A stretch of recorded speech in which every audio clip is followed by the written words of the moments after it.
Welcome, everybody. Excited for today's webinar on best practices for efficient tax and AR automation for NetSuite customers. Thank you for joining us today. So for today's discussion, we'll be going through first a quick welcome and introductions to our panelists. I'm joined today by Dan Stephens from Avalara and Ron Danenberg from Kolleno. So we'll start off with some quick introductions, and then we'll dive into, AR automation in NetSuite. Dan will walk us through tax compliance automation, and then we'll share through some perspectives on the future of AR management and tax compliance with the group. At the end, we'll also be opening it up to Q&A. So we'll invite, all of the attendees, feel free as we go through to put in some questions. And at the end, we'll have a Q&A session and we'll aim to answer those as we go. But before we jump in, what is finance automation? I think this is a key area of interest, particularly for finance teams across industries, is, really understanding how technology can be leveraged to digitize and simplify financial processes and operations. Today, we see, several different modern applications, cutting through expense management, procure to pay, F&PA, payments and reconciliation. Where we'll be focusing on today are really two key and exciting areas, which is, first, accounts receivable management, as well as, tax compliance. And for that, I'm joined by two experts in the field. So the first is Ron Danenberg, our Chief Technology Officer here at Kolleno, as well as Dan Stephens, Regional Sales Manager of EMEA at Avalara. So Ron and Dan, thank you so much for joining us today. Really looking forward to the discussion. And maybe Dan, we'll kick off with love to have a brief introduction about yourself and Avalara before we kick in. Yeah, sure. Hi, guys. I'd say nice to meet you all, but I can't see you. So I'm Dan Stephens. I've been at Avalara coming up on 4 years now. My background is actually in software testing and service delivery, so quite a technical background. And I moved over to Avalara to kind of really enjoy the world of tax, which people probably think is quite an odd thing to say, but actually it's quite an interesting topic when you get under the hood. So a little bit about Avalara. We're a global company. Our revenue was just over $1 billion last year. We're coming up on 5,000 employees across the globe, and we kind of specialize in everything indirect tax. So that'll be, VAT in Europe, that'll be GST in Canada, that could be sales and use tax in North America. But we also have a lot of ancillary products that go alongside that to augment those tax calculations, be it e-invoicing, be it cross-border calculations. And really, we kind of have around about 40 to 50,000 customers using our service across the globe, just to help them automate everything from end to end. So a very, very high level overview of our service there. Thank you, Dan. And Ron, would love an introduction to yourself and a little bit more about Kolleno. Yes, thank you, Gibran. So I'm Ron. I'm a technical expert with a special expertise in fintech, where I've been working for many years, actually also in tax before. And I'm part of Kolleno, representing Kolleno today, and which offers a comprehensive solution for managing the entire accounts receivable cycle, from the moment the invoice is issued to the moment you fully reconcile it in your book. We serve mostly medium to enterprise businesses, and the whole idea behind is really to bring modern technology to old school processes. I don't want to go too deep into it right now, or what you see on screen, so we can focus on the NetSuite AR process on the following slides. Thanks, Ron. So really excited to get started as we go through, and perhaps Ron, we'll kick off with you. I know AR management is definitely top of mind for a number of different finance divisions across the board. So would love to get your perspective on AR management in practice, and specifically AR management as it connects to NetSuite. Yes, so on this first slide, I basically just want to recap for everyone, for people who need a refresher session or people who are new to it, what exactly is AR management historically. And it consists of several key steps, from invoice issuance to payment reconciliation. It begins with the invoice issue that you see on the left side of your screen, where invoices are created and sent to customers. Next, the invoice will obviously be due. So it is expected to be paid by the customer. And for that, you will start sending a number of manual reminders to prompt them for payment if it hasn't been received by the due date. But even if you do that, you still need to send the invoice. That's why you have this invoice due date and manual reminder together. Depending on the situation, in many cases, the client would not have received the invoice, they will raise a dispute, they will have lost it, or messy processes, and it easily becomes overdue when payments are not made on time, which requires a lot of additional follow-ups and potential escalations. The goal of all of this, obviously, is for you to get the payment. That historically is a step that, although it's probably one of the most important one, it has a lot of friction where the customer finally makes the payment and when you do it manually, you will often have like one payment method, or like, you can take a card on the phone, or they just do a wire transfer. So it's also not completely seamless. And when you have that, you need to do the reconciliation like every business in the world, right? So if you have 10 invoices a month, it's very straightforward. Like you can match them easily. But when you start having hundreds or thousands of them, it gets very messy due to the volume, different classification codes for your payments, partial payments, etc. So in a nutshell, these legacy non-automated processes involve manual, decentralized invoices, often paper-based, or as we know it today, Excel, time-consuming to send the reminders. You have a lot of disaggregated data leading to lack of visibility on your overdues. Many people would just get an Excel sorted by a date or overdue amount and just contact the top 10 and that's it. So it's quite time-consuming and error-prone in your reconciliation. So what you see here is very similar, right? Is when, as soon as you join NetSuite, which is why all of you today are joining, it gets much easier already because the invoice will be issued in NetSuite. So everything related to that will be digitized. The expedition of the invoicing process with NetSuite results obviously in greater traceability and less manual effort. The invoice being due, it can be tracked much more efficiently, so it reduces the risk of missed all these payments.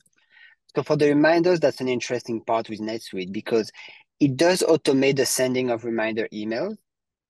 So many of the NetSuite specialists here attending today are surely familiar with the Dunning Letters bundle.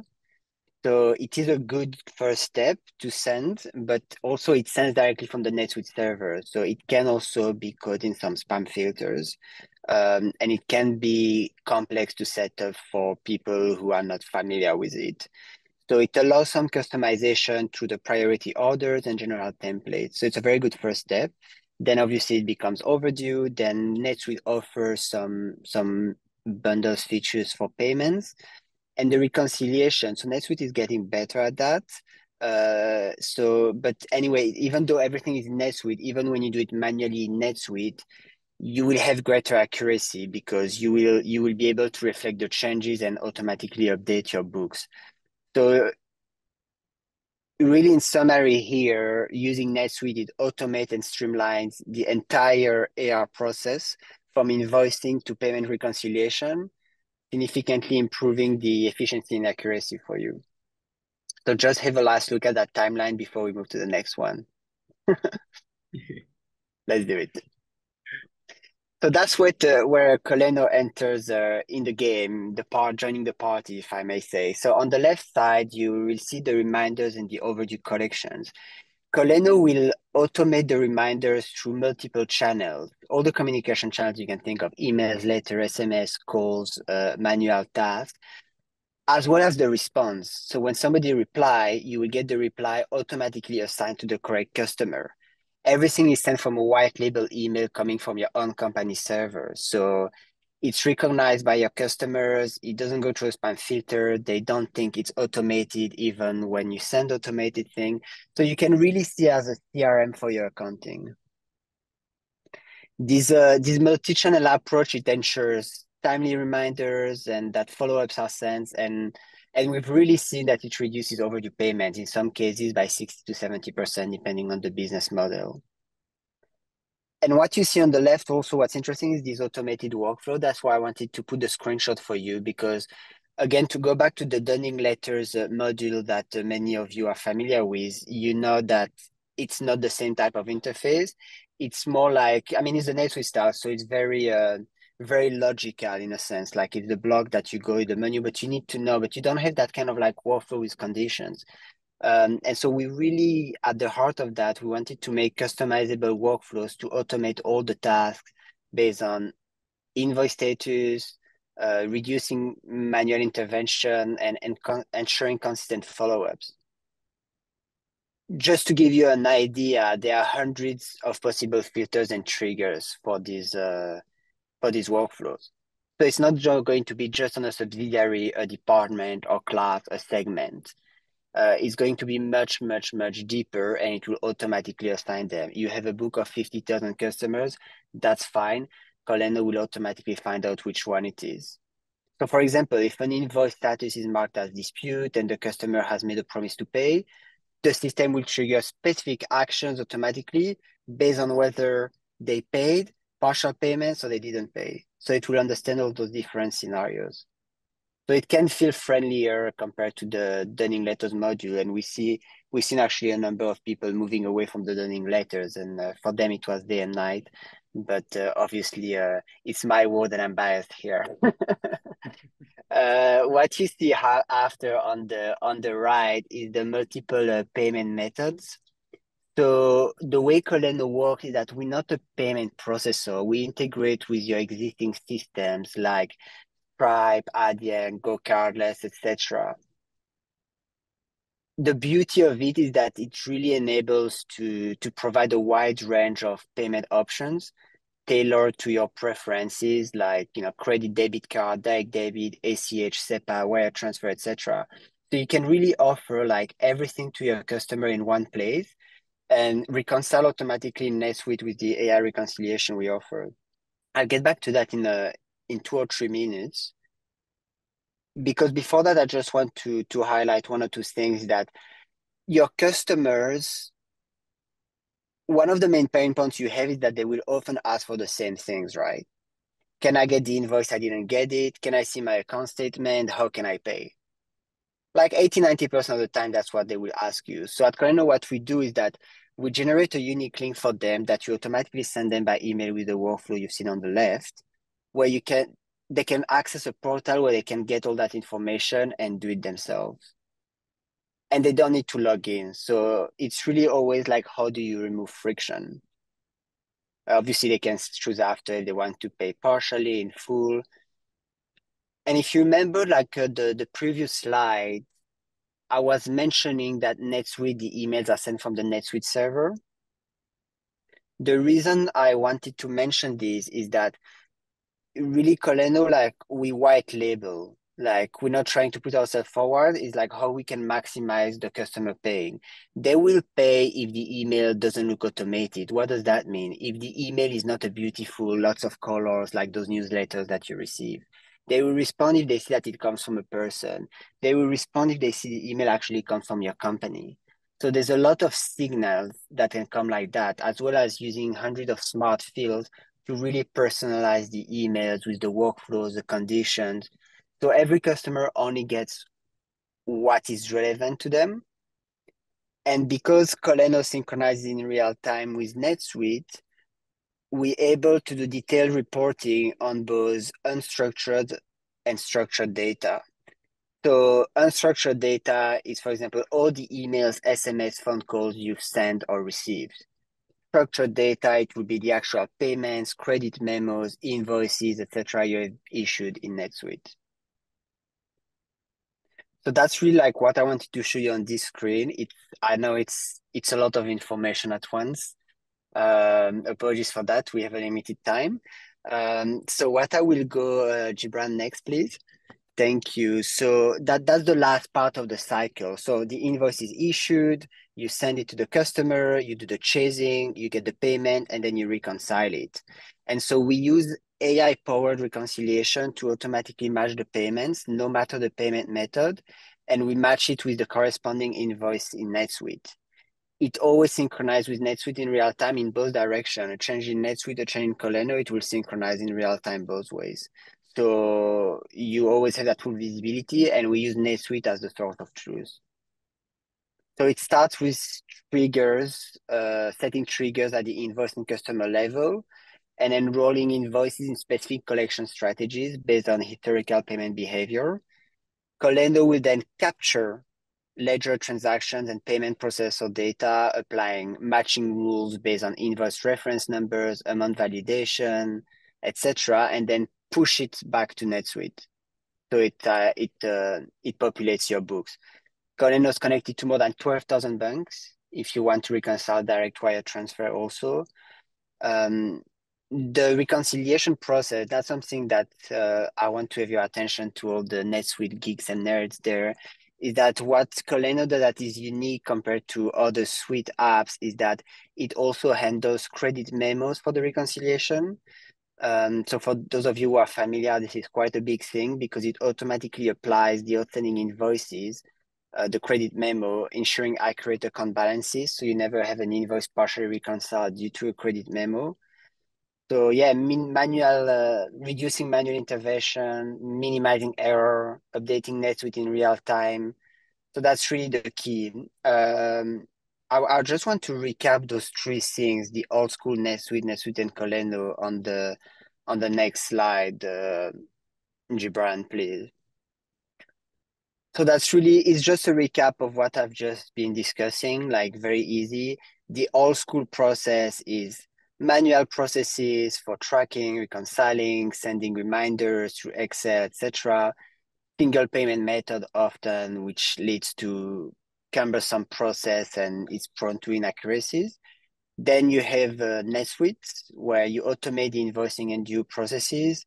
You have standard automation like for reminders and collection. So it offers you already more options and a good traceability, and some options for the payment. And then you have the magic, the Disneyland territory, where NetSuite and Kolleno work together. So it combines really the power of NetSuite with the Kolleno's AI-driven capabilities. You will have the AI-powered workflows automating all steps from reminders through to collections. It utilizes all communication channels, that you can think of for the effective follow-ups. It does fully automated AI reconciliation across all possible payment methods. It integrates seamlessly into NetSuite in real time, and it ensures accurate and efficient financial management. So in conclusion, for this part of the presentation, before I hand over to Dan, is that Kolleno enhances NetSuite by adding advanced automation and AI capabilities, streamlining your entire AR process. And this integration, if you have to remember something, is that it really ensures efficiency, accuracy, and a significant reduction in manual tasks, leading to better financial management and customer satisfaction. So that's the part for the presentation. I'll answer all your questions in a minute, but now I'll hand over to Dan to hear more about Avalara and how it can help you with the tax. Great, thanks, Ron.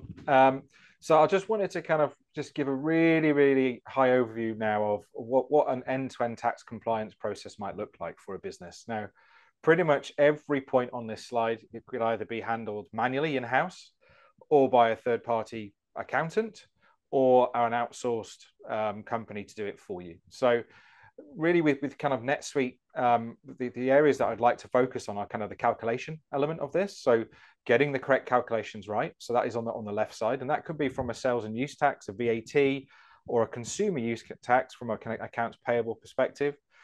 The next kind of bucket along is kind of the returns and reporting. Now, with the solution with Avalara that we have, you can actually automate everything through the solution itself without having to pay an accountant to do those returns for you and reporting. And then on the right-hand side, I'll skip over the documents element, is kind of the insights. And this kind of looks at kind of the AI side of the business. So we have different AI models to kind of classify HS codes if you're a business that ships cross-border. We have AI that can classify your tax codes that will map to your products within NetSuite, so we can give you the correct taxability. So I just wanted to just kind of give a really high-level overview of, tax compliance isn't just calculation and it isn't just reporting. It can actually fill many, many buckets. And at Avalara, we have different solutions that can actually fit alongside your existing technology stack. Next slide, please.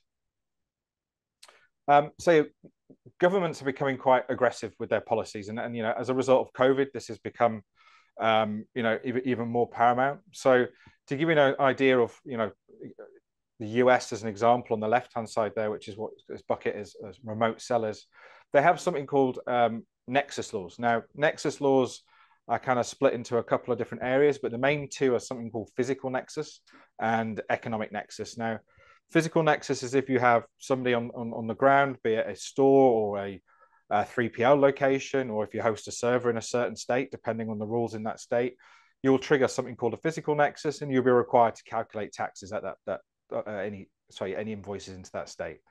Now, economic nexus is what usually catches out businesses that are selling remotely from the EU or Asia Pacific into the US, and they'll assume, look, we're selling into the US, we don't need to collect or remit any sales taxes because we're a distant seller, we're not on their sales tax regime. Now, the US has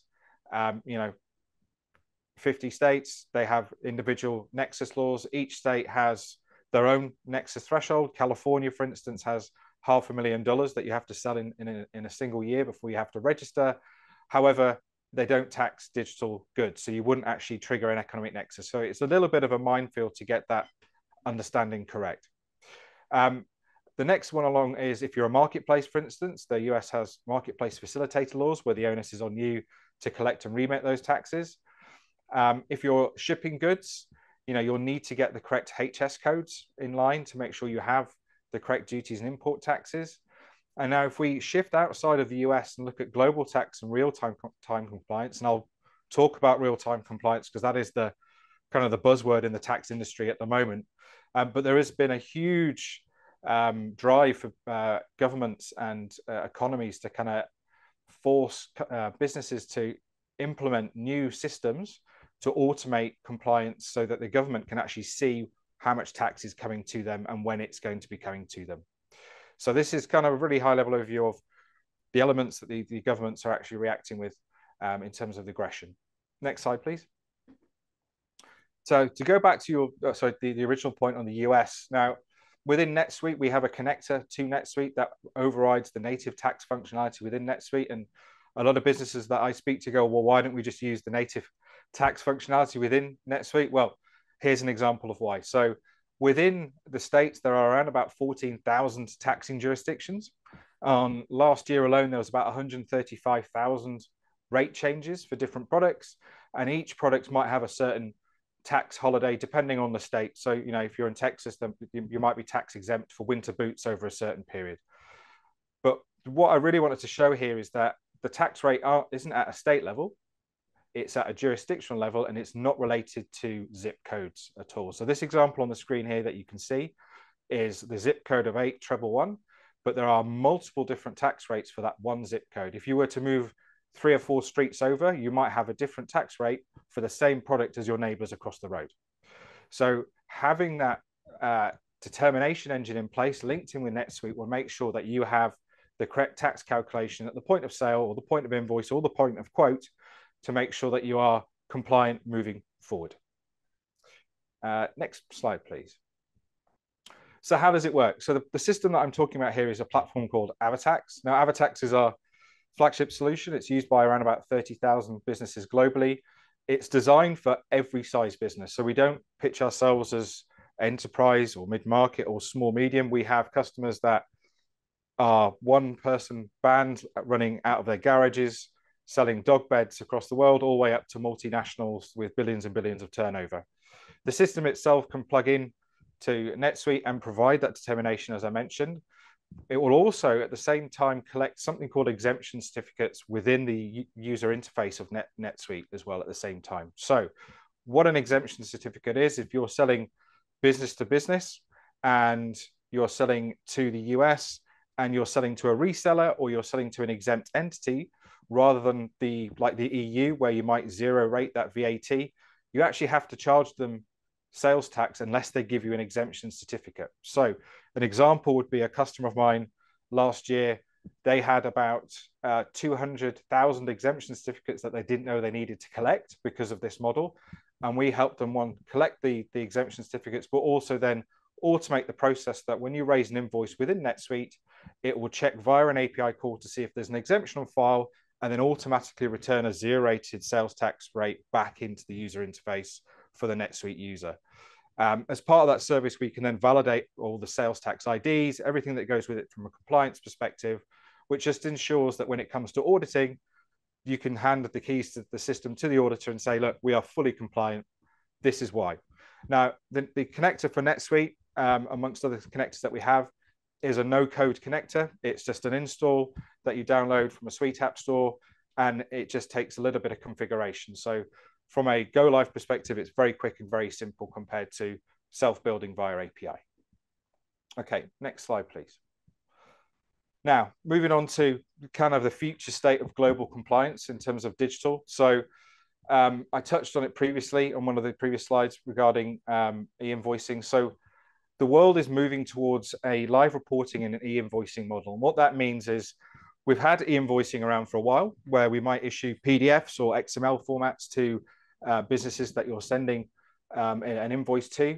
But what the countries are bringing into scope now is the need for that format to be in the same format for the country, but also to be reported back to the government to understand how much tax is going to be due for that filing period or during that week or that month or even that hour, depending on the mandated country. Some countries will also be adopting virtual audits. So what that means is that rather than you having an auditor sat in your office looking through your filing cabinet, they might want to see all the data up front. And with the integration with NetSuite, we have that ability for your auditors to actually access that data. Now, with e-invoicing, it's fully seeded within the NetSuite environment now. So you can actually run invoices outside of NetSuite that will, through an API call, run through our invoicing solution and then return back the delivered status of that invoice and live reporting process. Next slide, please. Now, the question everyone asks, why are the governments doing this to us? Why would they impose such drastic changes? Well, the good news is that it is staggered. And I'll show you on the next slide how staggered that looks like. However, on the right-hand side of this slide, you can actually see that there's around about 93 billion euros worth of VAT gap in the EU alone. So you can imagine if you're a business and if you're a government and you've got people trading within your borders or even cross borders, they want that money back. Okay, so they are now introducing these mandates to make sure that businesses are going to be compliant and they can see how much money is going to be in their tax fund towards the end of each period. Next slide, please. So apologies, this is a very busy slide. However, you can see that back in the early 2000s, there were obviously some companies that had business to government mandates in place for e-invoicing live reporting. But as we move through the years now towards the end, I think by 2028 or even 2029, there'll be most of the countries globally or larger regions will be required to have a mandate in place and require you to submit your AR invoices via the network defined by the country directly to that mandated country and back into your system. And again, as I mentioned before, this is a fully seeded solution that is within NetSuite. So you wouldn't need to outsource this solution to anybody else outside of NetSuite itself. Next slide, please. So this is a kind of overview of the solution I've just mentioned. So the Avalara e-invoicing solution is global. What that means is that it will work in every mandated country that is available. Now, every country has their own view on what data should be on those live reports or the invoicing, whether, in Portugal, they have a QR code. All that information will be done within the API call back to Avalara's e-invoicing and live reporting tool, or ELR as we call it. What that means is that you'll have one single provider, which would then be able to provide you with one endpoint that will then change the data into the correct format for the mandated country, and then they send it back into NetSuite without you having to have multiple suppliers across multiple regions. You'll just have one through NetSuite across the globe. And it's scalable, obviously, along with NetSuite. Next slide. Okay, so this is kind of my last slide, really. I was conscious of time, so I kind of rushed through a little bit. Looking forward to some questions at the end. But this is the end-to-end process of the invoicing and live reporting process. As you can see on the left-hand side, NetSuite will sit within the ERP and the accounts receivable process via the API call through a connector that is pre-built. We will then change the format of that invoice into UBL format. We will send that through to the right authorities and then return that back into the user interface within NetSuite to say if it's been delivered, rejected, etc. And at the bottom, you can see the key features that we have. So one, it's hosted in the cloud, so it's fully scalable. We have all the countries that are mandated covered currently. We have a few obviously in build. There's a few that are going to be released. I think some countries are moving their mandated dates out. The French mandate was supposed to be imminent, and they keep moving that out. So it's ever changing. As I mentioned, you've got QR codes, the likes of Portugal. And also as part of this solution, you actually have another user interface that you can actually review all the dashboards and data that's flowing through them. And at the same time, we can actually create the PDFs as well for those invoices. So that's a very high level, quick overview of Avalara's solutions. We're alongside NetSuite. Obviously, there's a lot more to that. I could talk for a long time, but looking forward to having some questions and answer them as we go along. Fantastic. Thank you, Dan. Thank you, Ron. And to members of the audience, in a few minutes, we'll be jumping into the Q&A. So please feel free to put any questions you have through the chat. But before we get into that, Dan and Ron, I think there's in both these areas, in AR management and tax compliance, we're seeing, quite significant changes, right? The evolution of technology. I mean, Dan, you touched on, some changing regulations and things like that will have an impact. But Ron, maybe we'll kickstart with you. In terms of the future of AR management, how do you see that evolving? What in your perspective is coming down through the pipeline that, would be helpful for the audience to know? Yeah, sure. I mean, I think like a lot of industries, the future of AR management is moving towards full automation and integration with AI-driven analytics. So it's not just like, oh, draft me an email, improve my email communication. It has to go much further than that. So it's really enabling real-time decision-making, predictive insights, and seamless financial operations to significantly reduce manual efforts and errors.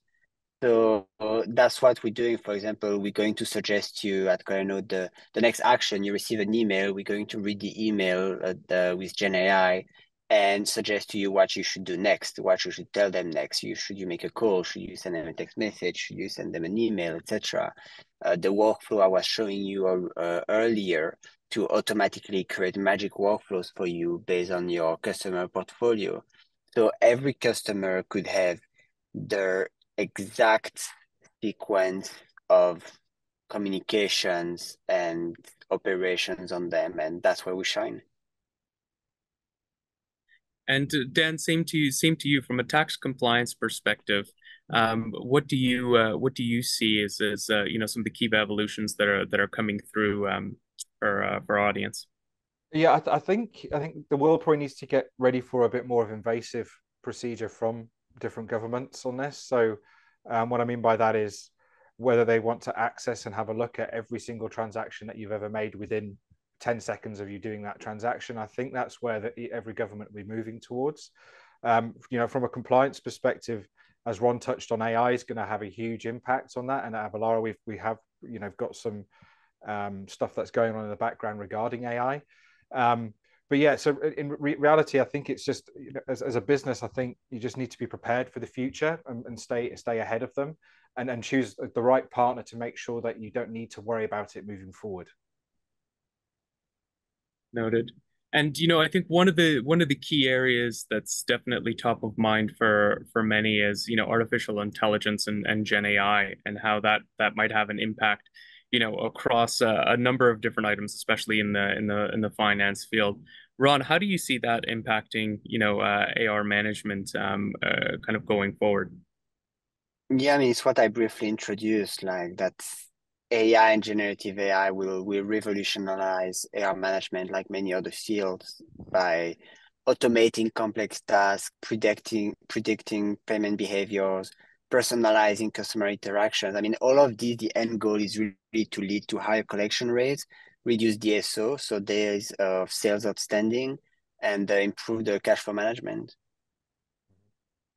And Dan, in tax compliance, I know you touched lightly on it as well, but in terms of like AI and Gen AI, how do you see that kind of evolving and impacting the tax compliance? Yeah, I mean, so streamlining is obviously the key thing with AI here. Whether that's via intelligent tax filing, where we can, take the data, analyze it, and file that, using an AI engine to do that. But I think a main one would be, analytics for tax planning. So taking that data out, using AI to look at that data and then plan accordingly based on the information that it's been fed, but also fraud detection and risk management as well. So there's a lot of areas that AI can be applied to. I think really the kind of the main points really is the kind of the efficiency and the cost saving that it can bring to the table, and also the scalability. And maybe, once it's learned everything, the accuracy and consistency along with that goes with the AI tool. No, that makes sense. In a number of conversations that we've had with CFOs and finance teams, I think one of the biggest questions that they have, especially around automation, is how do we ensure successful implementation? So as we think through implementation and automation for these different areas, like maybe Ron, we'll start with you. What are some of the typical implementation challenges that you often see as finance teams are trying to kickstart and progress successful kind of AR automation efforts? Yeah. I mean, I think for me, it's really the obvious one. Like the common challenges include data integration from multiple sources. And the data accuracy, like businesses need to align the processes with the new automated workflow. Like for example, like you have a Stripe for your card payment, to go cardless for your direct debit. Then you have NetSuite in the middle, but you also have your Microsoft 365 for emails. Like you have a lot of different data sources that don't necessarily communicate together, and that you need them to communicate together, not only internally for your books, but also for the customers to have all the right latest information. It's not because the payment was processed on Stripe that the invoice balance will be reduced to zero and the invoice will be marked as paid. So how do you ensure that the customer has that and doesn't have to wait 10 days that your team internally does a reconciliation for it? Yeah, and I know that's a common area. And same question to you, Dan, as well, as you're kind of working with clients. What are some of the implementation challenges that you typically see on the ground as they're going through their own kind of tax compliance automation? Yeah, I mean, there's a lot really. So businesses that grow very quickly tend to leave out tax compliance until the end. They might worry about their technology stack from getting NetSuite implemented first and worrying about tax afterwards. And what we find really is that some businesses that come to us actually realize that they might have historic exposure that they might need to address before they can even go forward even further. So that's one of the challenges. Another one of the challenges is having multiple streams of revenue. So, a lot of customers might not have just one ERP system. As Ron mentioned, they might have another different systems that are all siloed or decentralized, or whether they've gone through acquisitions and trying to bring onto their own technology stack. These are all the issues that we see with different businesses. And that can cause a problem. I mean, we're in a good position at Avalara that we have pre-built connectors that don't require, API development that we can plug into multiple platforms, but it still takes time and planning to get to that stage and understanding prioritization, which bits need to be put where do we need to sit from a compliance platform perspective within the data flow, because we don't integrate to a payment platform. We would integrate to NetSuite, but they might want us to sit somewhere else within there. So there's a plethora of different challenges, and every customer and every client is different. Everyone's got their own issues, or I don't think I've ever had a perfect implementation partner that or customer that has had no issues whatsoever with the way they've set up, unless they're a brand new business.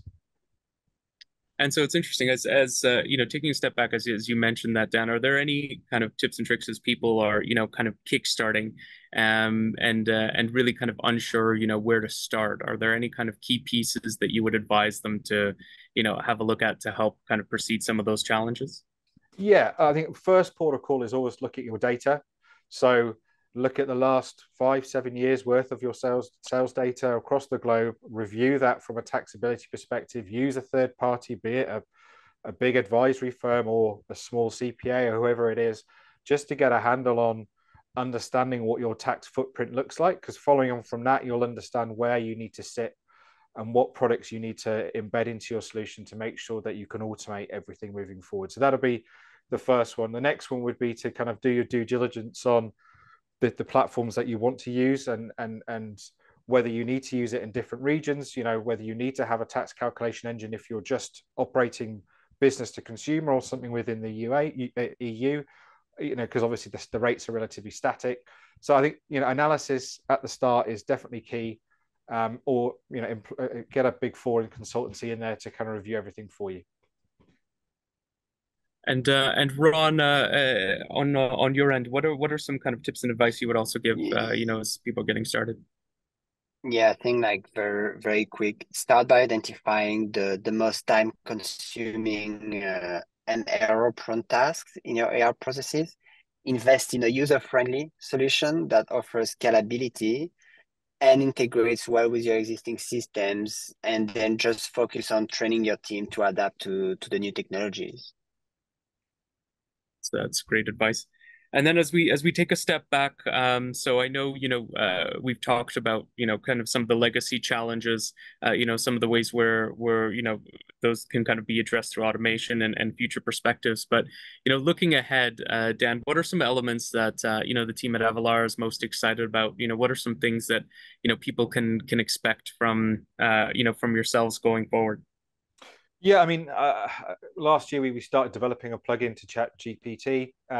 So it's an Avalara plugin that you can call to ask it a question. So it relies on our data points. You can ask it, what is the tax rate in this jurisdiction for this product, and it will return it back. So we're heavily investing in AI moving forward, and not necessarily just from a tax calculation or a lookup or reporting perspective, but also from a customer experience perspective. So we have a chatbot that we've developed that sits on our website that you can ask questions to.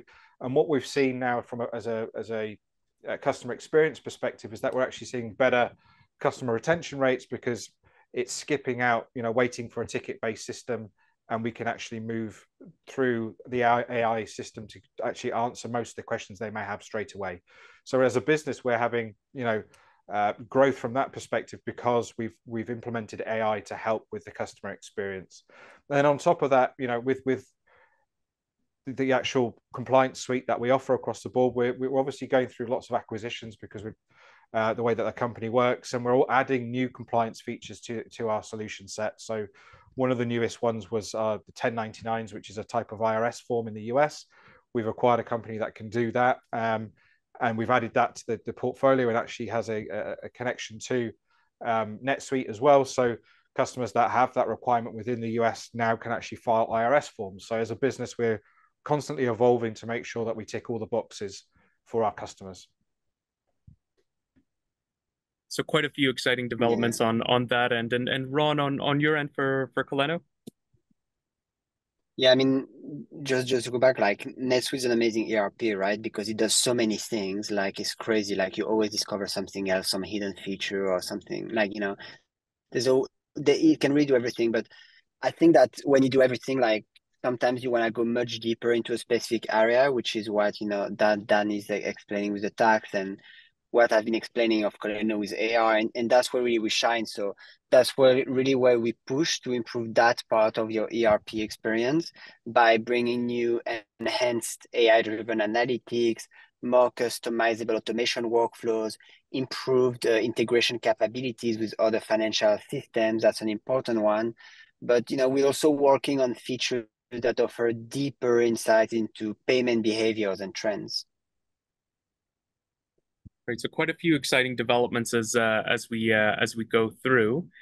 Just taking a look at the time, also wanted to open it up for Q&A from the group. I see that we started to get some questions, so we'll open it up from a Q&A perspective. And maybe we'll kickstart with a question specifically. Maybe Ron, we'll kickstart with you around reconciliation. I know you touched on this a little bit as we go through, but one of the questions that we got is, whether reconciliation is really done, both within and outside, and you kind of walk through that process, and how it supports kind of the auto match and the creation of transactions based on rules. I know you touched on that a little bit, but maybe just kind of re-highlighting that for the audience. Yeah, so the reconciliation is done in Kolleno, the actual matching process. So all the payments that go through Kolleno, like payment, direct debit, when I say go through Kolleno, is like that Kolleno has visibility on because it's connected to your Stripe, ID, and Go cardless. This will be automatically in real time reconciled by Kolleno for you in NetSuite. So it will create a customer payment object linking to the right account, the right AR account field that you have, the department and class. And when you actually receive the payout, so the payment provider sending a bunch of payments at the end of the week that they collected for you, we're going to create a customer deposit into NetSuite. So yes, for things like the manual matching, I would say, although it's not manual, but like the bank account transaction, we're connected to 12,000 institutions in the world. We're going to auto match where you can confirm, and we give you a confidence of 90% confident that's the invoice matching that bank transaction you have on your bank transfer. But that's obviously a minority because most businesses, we can onboard them on direct debit and card payments. And so, yeah, that's that auto match part. There's some always edge cases that you will have in your business that you will have to look manually. But when even that happens, we tell you what's our top three that we think it will be. And then we always push back to NetSuite, always, always, always, because NetSuite is the single source of truth. And when you reconcile, you want the invoice balance to update, you want your balance sheets to update, you want your profit and loss to update, you want everything to update. Yeah, and I think that's a key area that as we go through, I think the reconciliation is definitely top of mind for finance teams, just given how time consuming and arduous that process can be. As we go through, also invite participants, if there's any kind of additional questions, to please share those through. But as we kind of go and start to close out, Dan, any kind of final tips or advice for finance teams that are going through and really thinking about the journey? You talked through some of the starting elements, but any kind of final tips as people are thinking through going through the tax compliance journey?